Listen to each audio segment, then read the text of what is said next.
В сети интернета я увидел видео, где депутат парламента Якутии, парламент у них называется Иль-Тумен, Александр Иванов, находясь в Казахстане, говорит о независимости. Такое представить у нас в Башкортостане просто невозможно. У нас в Республике Башкортостан весь парламент всегда, что при Рахимове, что при Хамитове, что при сегодня Хабирове, он всегда был послушен Белому дому, который находится в Уфе на Тукаева.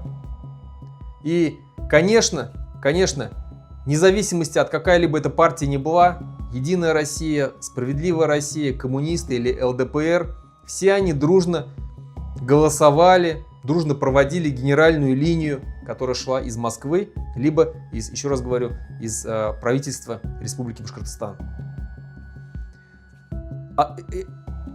Представить, чтобы кто-то из депутатов, без разницы какой партии, что-то подобное сказал у нас в республике, ну это просто нереально.